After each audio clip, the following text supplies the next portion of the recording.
Dad's 60th birthday party was being held at the Sterling Club, the kind of place where memberships cost more than most people's annual salaries.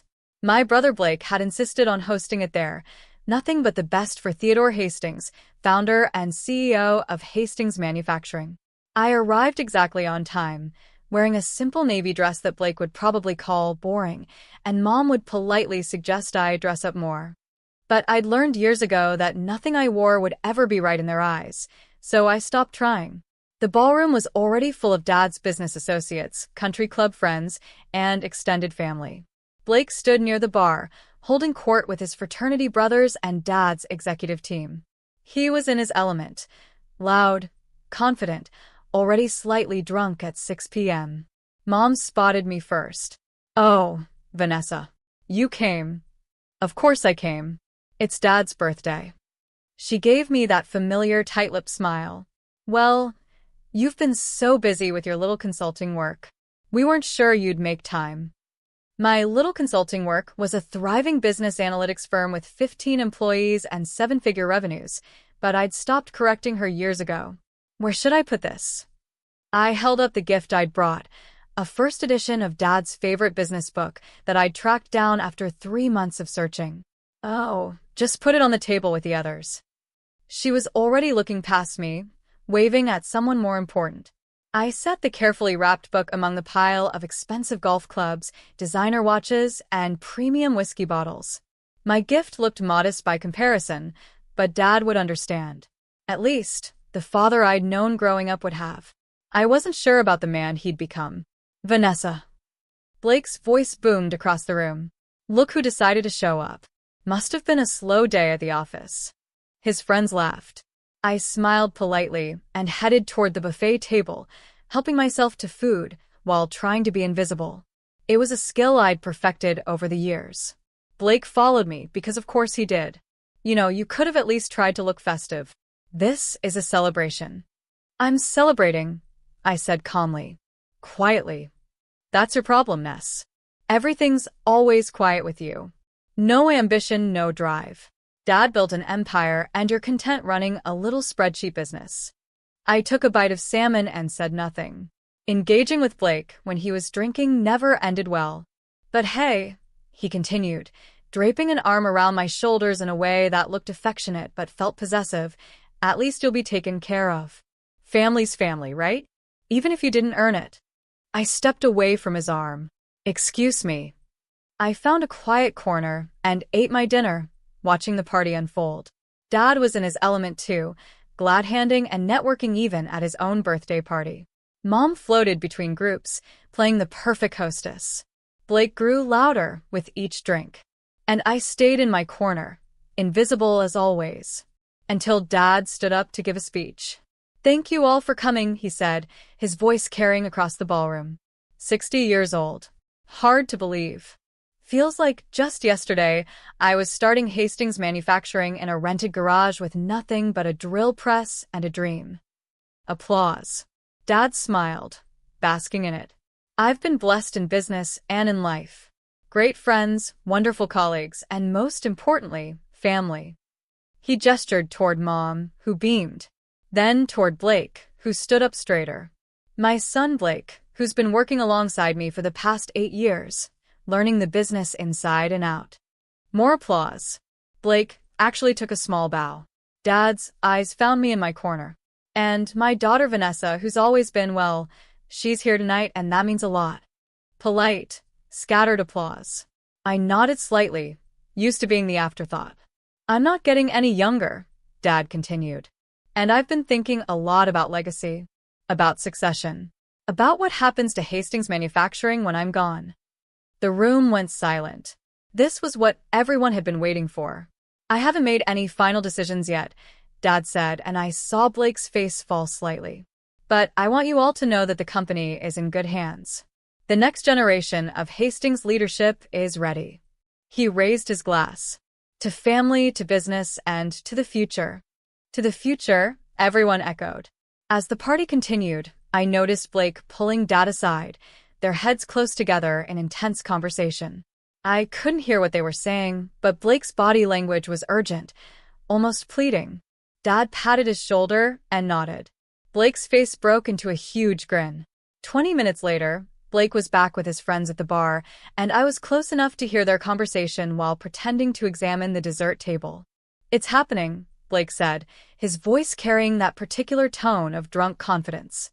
"Dad's signing the business over to me. Finally." "Seriously?" one of his friends asked. "The whole thing?" 85%, Blake said. "Keeping 15 for himself to advise, but I'll be CEO, majority owner, the whole deal. We're meeting with the lawyers next week to draw up the papers." "What about your sister?" Blake snorted. "What about her? She walked away from the family business years ago to play with spreadsheets.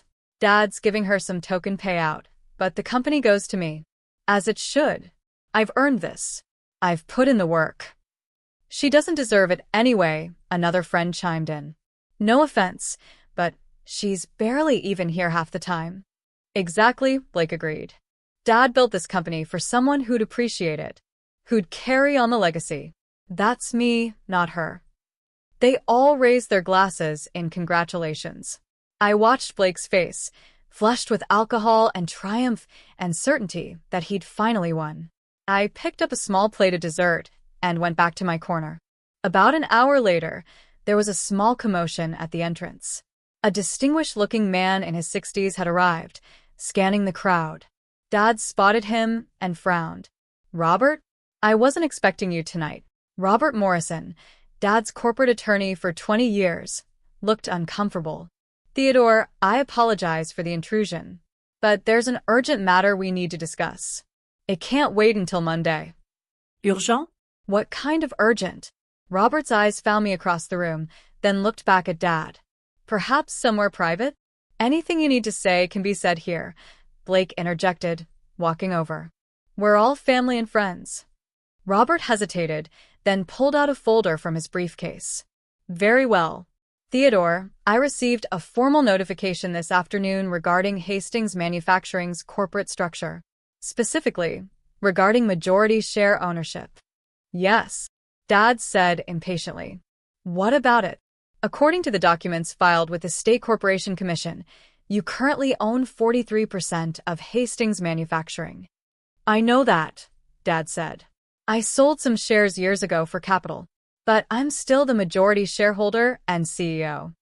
"Actually," Robert said carefully, "you're not the majority shareholder." The room had gone completely silent.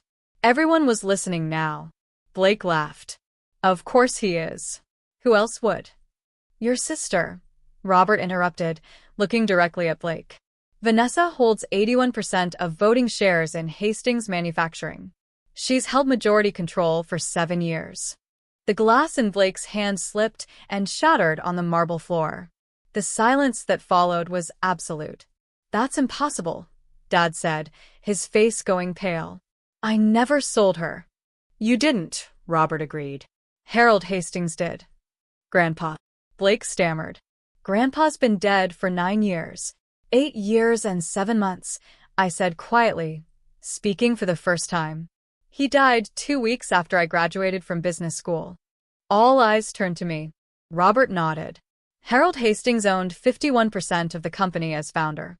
When he passed, according to his will and trust documents, those shares were transferred to his granddaughter, Vanessa Marie Hastings." "Why wasn't I told about this?" Dad demanded. "You were told," Robert said gently. "I personally delivered the notification to you 8 years ago. You were not in a good place at the time.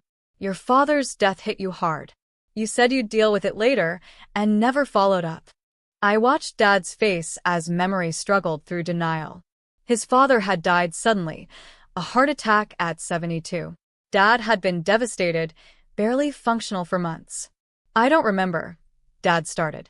"I have the signed receipt," Robert said, pulling out another document. "And copies of the stock transfer certificates. And the updated corporate bylaws. And the annual proxy votes that Vanessa has been submitting for the past 7 years, all properly documented and filed." Blake turned to me, his face twisted with confusion and rage. "You've owned the company for 7 years? And you never said anything?" "You never asked," I replied calmly. "I've been working there." He stopped. realization dawning. Wait, Is this why? Why what? I asked, though I knew exactly where he was going. Why Dad never actually made me a partner? Why the COO position never materialized? Why I'm still listed as Senior Vice President instead of Executive VP like I was promised? Blake, Dad started. Because SHE owns the company, Blake shouted. Because nothing could happen without her approval. This whole time, you've been sabotaging me. I haven't sabotaged anything, I said. I've been protecting the company. Protecting it from what? I set down my dessert plate and walked to the center of the room. from you, Blake. From your terrible decisions. From your drinking. From your tendency to treat Dad's employees like servants and Dad's money like your own personal fund. That's not true. Isn't it? I looked at Dad. Should I detail the financial review I've been conducting for the past 7 years? The one that shows approximately $3.2 million in questionable expenses charged to Blake's corporate account. Dad's face went from pale to gray. Vanessa, Mom said sharply, this is not the time or place. Mom, when would be the time? When Blake bankrupts the company. When the IRS comes asking questions about those business trips to Vegas that didn't involve any actual business? How do you know about those? Blake demanded. Because I'm the majority shareholder, I said. I have access to everything. Every expense report. Every financial statement. Every decision Dad makes has to be ratified by the board, and I control the board. Robert was nodding. It's true. Ms. Hastings has been exercising her voting rights through proxy for years. She's approved all major financial decisions, vetoed several questionable initiatives, and maintained oversight of company operations. You've been spying on me, Blake accused. I've been doing my fiduciary duty as majority shareholder, I corrected. There's a difference. Dad finally found his voice. Vanessa, why didn't you tell me? Why didn't we discuss this? We did discuss it, Dad. 8 years ago. You told me to handle it because you couldn't deal with Grandpa's death. So I handled it. By secretly controlling my company? It's not your company, I said gently but firmly. It's Grandpa's company. He founded it. He built it. And he left it to me. Why? Blake demanded. Why you and not Dad? Why you and not me? I pulled my own folder from my purse. I'd been carrying it all night, waiting for this moment. Because Grandpa saw clearly. He loved Dad, but he knew Dad's weaknesses. The need to be liked. The inability to say no. The tendency to choose family loyalty over business sense. I opened the folder and pulled out a letter. This is from Grandpa, written to me 2 weeks before he died. He knew his heart was failing. He knew he needed to make arrangements. Read it, Dad said quietly. I cleared my throat and began. Dear Vanessa, by the time you read this, I'll be gone. I hope your father gave you this letter personally, but knowing Theodore, he probably couldn't bring himself to do it. That's okay. It's who he is. I'm leaving you controlling interest in Hastings Manufacturing. Not because I love you more than your father or your brother, but because I trust you more. Theodore is a good man, but he's weak where Blake is concerned. He sees his son through the eyes of hope rather than reality. Blake is charming, confident, and utterly unfit to run this company.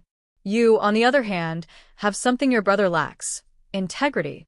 You also have what your father lacks: the ability to make hard decisions. I know this will cause family problems. I know Theodore will be hurt. I know Blake will be furious. But sometimes love means protecting people from themselves. The company needs someone who'll put its interests first, who'll protect our employees, who'll maintain the standards I built over 40 years. That's you, Vanessa. It's always been you. I'm sorry to put this burden on you, but I trust you to carry it well. Love always, Grandpa Harold. The silence in the room was deafening. I folded the letter carefully and put it back in the folder. So that's it. Blake's voice was shaking. 8 years of my life, working for a company I thought I'd inherit, and it was all a lie. It wasn't a lie, I said. You do important work at Hastings. You're good at client relations, at sales, at being the public face. But Blake, you're not CEO material. You know it. I know it. Grandpa knew it. That's not your decision to make. Actually, it is. I'm the majority shareholder, which means I decide who runs the company. Dad spoke up, his voice heavy. And what have you decided? That Dad stays as CEO, I said. With some conditions. Conditions? I pulled out another document. I had Robert draw these up last month. Dad, you're good at running operations. You know the manufacturing side better than anyone. But the financial oversight needs to change. I handed him the document. Effective immediately, all expenses over $10,000 require board approval. All executive compensation changes require shareholder vote. And Blake's corporate credit card limit is reduced to $5,000 monthly. Blake's face was purple. You can't do this. I can, and I am. You've spent $180,000 this year alone on business expenses that have nothing to do with business. That ends now. Dad. Blake turned to our father desperately. Are you going to let her do this? Dad was reading the document, his hands shaking slightly. These terms are reasonable. Very reasonable, actually. More generous than I'd be if our positions were reversed. What? Blake looked betrayed.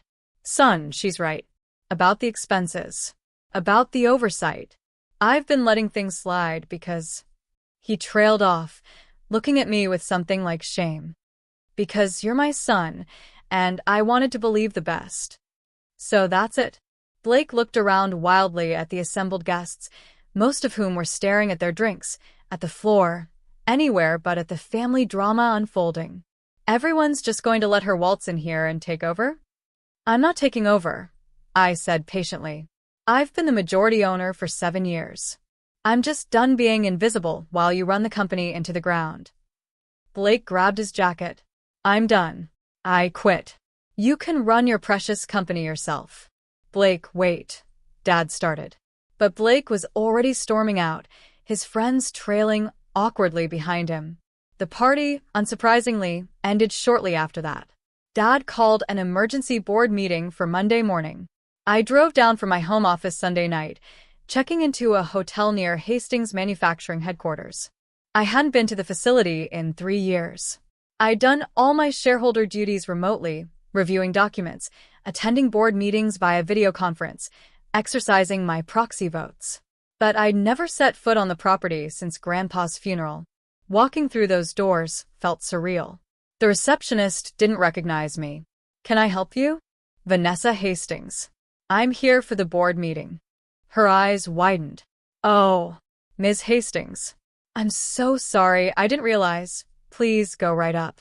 Conference room, A. I took the elevator to the 3rd floor.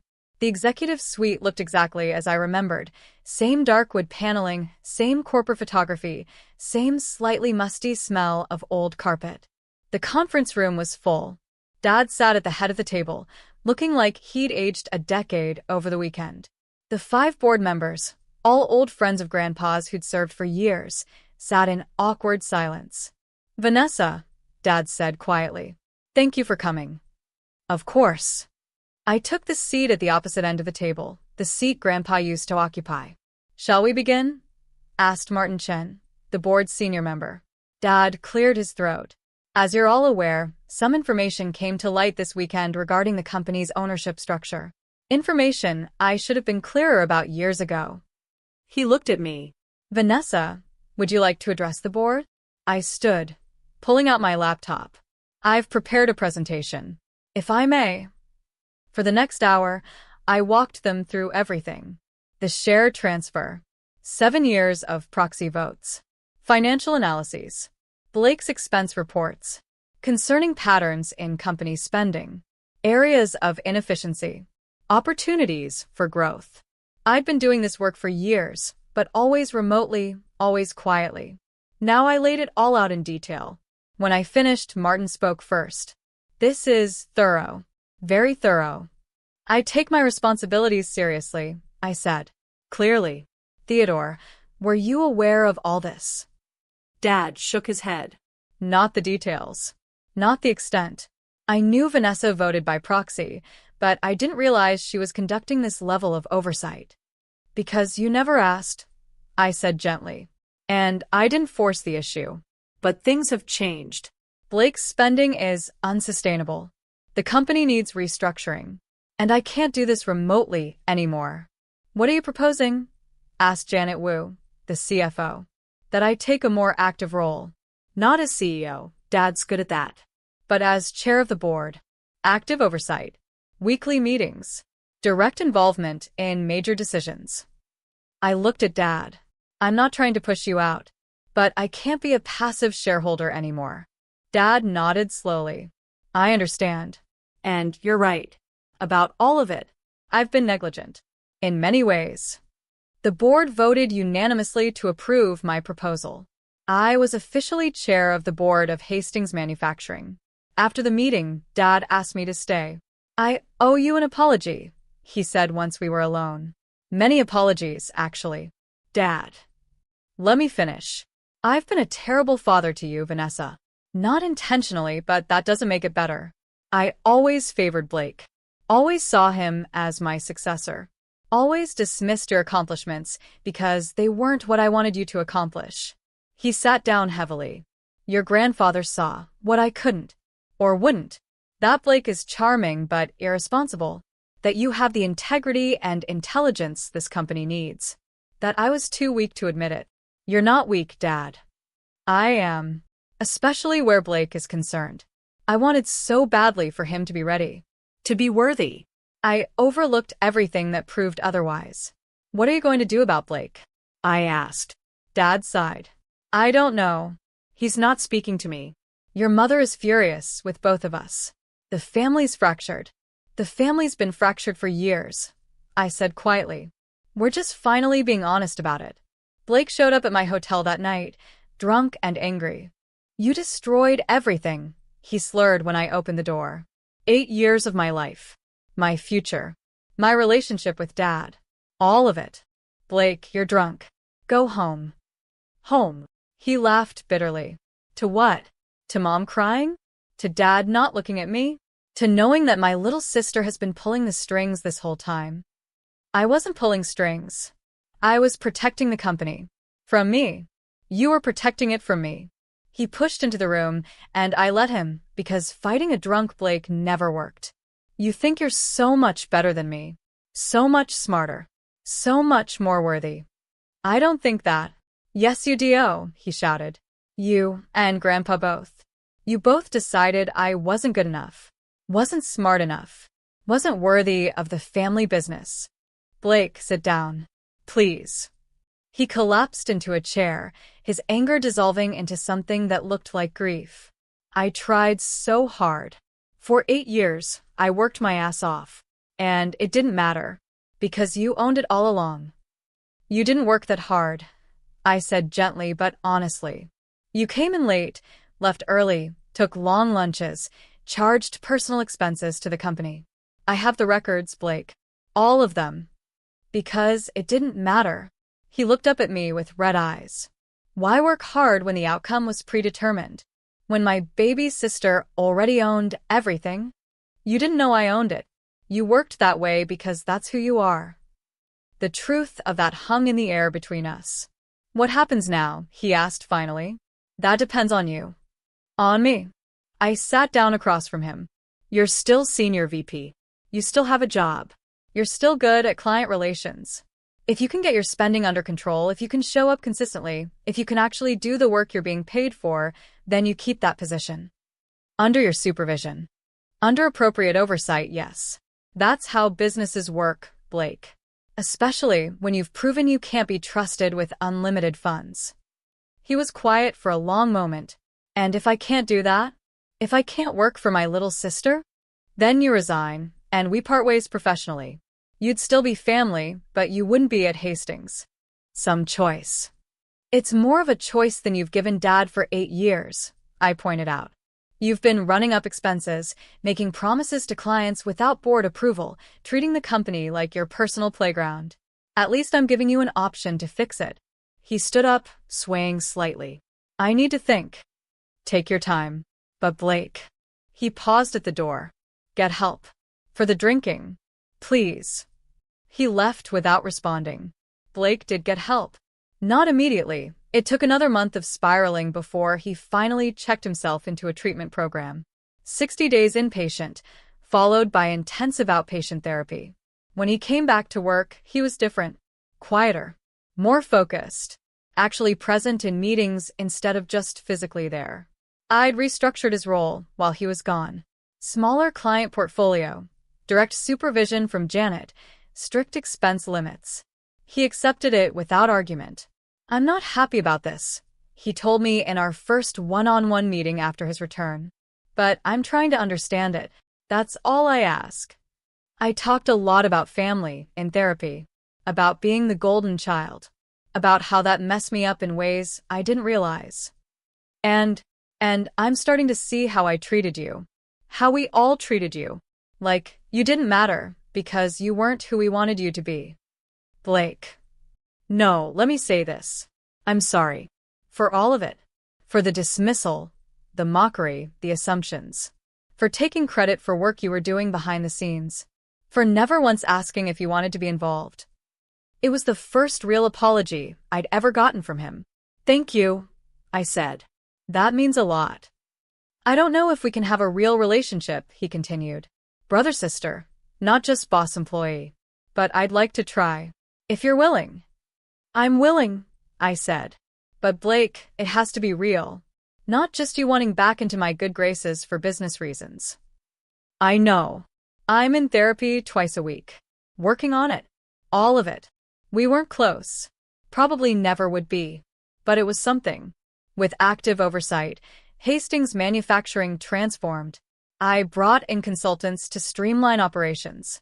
Updated technology systems. Improved employee benefits. Cut wasteful spending while investing in growth areas. In 6 months, profits were up 18%. Employee satisfaction scores rose. We landed 3 major contracts that had been stalled for years. Dad and I developed a working rhythm. He handled day-to-day operations. I handled strategic planning and financial oversight. We met twice weekly to coordinate. "Your grandfather would be proud," he told me one day. "Of the company?" Of you. "Of how you've handled all this." "I'm proud too, even though I haven't shown it well." "You're showing it now. That matters." Mom was slower to come around. She still blamed me for ruining Blake's life and embarrassing the family. But eventually, even she had to admit the company was thriving. "I still don't understand why your grandfather did this," she said over lunch one day. "Why he cut out his own son. He didn't cut out Dad. Dad still has shares, still has salary, still runs the company. But you have control. Because Grandpa trusted me to use it well. And I have." She sighed. "I suppose you have. But it's changed everything." "Everything was already changed, Mom. We were just pretending otherwise." I stood in the conference room where, a year ago, Robert Morrison had shattered Blake's glass and my family's illusions. The board was assembled for our annual shareholder meeting. But this year, there was a new face, a young woman in her 20s, looking nervous. "Everyone," I said, "I'd like to introduce Taylor Morrison. She's joining our board as an advisor." Taylor just completed her MBA and has some innovative ideas about sustainable manufacturing. Taylor was Robert's granddaughter, brilliant and passionate about environmental business practices. She reminded me of myself at that age, full of ideas, desperate to prove herself, underestimated by everyone around her. I'd mentored her for 6 months. Now I was bringing her into the family business. "Vanessa," Dad said after the meeting, "was that necessary? She's very young." "So, was I when Grandpa left me 81% of the company," I pointed out. "Age isn't the issue. Vision is." He nodded slowly. "You're building your own legacy." "I'm building Grandpa's legacy. The one he entrusted to me." That evening, I visited Grandpa's grave. I'd been coming monthly since that birthday party, updating him on the company, on the family, on everything he'd set in motion. "It's been a year, Grandpa," I said, arranging fresh flowers. "A year since everything came out. Since Blake learned the truth. Since Dad realized what you'd done." The cemetery was quiet, just birds and wind. The company's doing well. Really well. Blake's in recovery. Dad and I have a better relationship than we've had in years. Mom's mom. But she's trying. I sat on the bench near his headstone. I understand now why you did it. Why you gave me this burden. It wasn't just about protecting the company. It was about protecting me, giving me proof that I mattered, that I was worthy, that your faith in me was real and documented and legally binding. Tears came, but they were gentle, healing tears. You saw me when no one else did. You believed in me when my own parents couldn't. You gave me not just a company but validation. Purpose. The knowledge that I wasn't crazy for feeling dismissed and undervalued. I was being dismissed and undervalued. I wiped my eyes and smiled. Thank you, Grandpa. For the company, yes. But more importantly, for seeing me, really seeing me, and for trusting me with your life's work. The wind picked up, rustling through the trees. It felt like an answer. I stayed until sunset, then drove back to the office. There was work to do. There was always work to do. But now it was work I chose. Work I controlled. Work that validated everything I'd always known I was capable of. Grandpa had given me that gift, and I would honor it every single day.